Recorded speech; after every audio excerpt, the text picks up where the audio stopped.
திருப்பத்தூர் அருகே சாலையின் இரு பக்கமும் பெருக்கெடுத்து ஓடும் மழை வெள்ளத்தால் பொதுமக்கள் அவதிக்குள்ளாகியுள்ளனர். இதுகுறித்த விவரங்களை செய்தியாளர் அமுதஜீவன் வழங்க கேட்கலாம். அமுதஜீவன், சாலையில இரு பக்கங்களும் வெள்ள நீர் ஓடி வருவதாக சொல்லப்படுகிறது. கள நிலவரங்களை பதிவு பண்ணுங்க.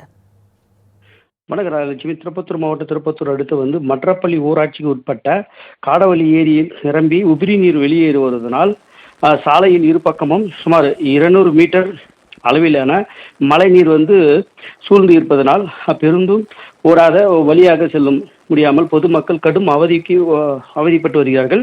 அதே போல் திருப்பத்தூர் அடுத்த சிம்மனப்புதூர் பகுதியில் உள்ள ஏரியிலும் நிரம்பி உபரி நீர் வெளியே அளவிலான வெள்ளப்பெருக்கு ஓடுவதனால் வழியாக செல்ல முடியாமல் பொதுமக்கள் தவித்து வருகிறார்கள். எனவே மழைக்காலங்களில் வருடத்துக்கு இந்த பகுதியில் ஏரியில் நிரம்பி உபரி நீர் வருவதனால் பொதுமக்கள் அப்போ கடும் அவதிப்பட்டு வருகிறார்கள்.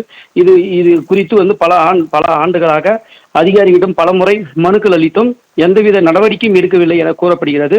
மழைக்காலங்களில் தொடரும் பொதுமக்கள் மாணவர்கள் கடும் அதிகாரிகள் மற்றும் அவரது தமிழகத்தின் அரசு பல இடங்களில் சேதமடைந்து வருவதால் இந்த பொதுமக்கள் அவதிப்பட்டு வருவது குறிப்பிடத்தக்கது. ராஜலட்சுமி, விவரங்களை வழங்கியதற்கு நன்றி அமுதஜீவன்.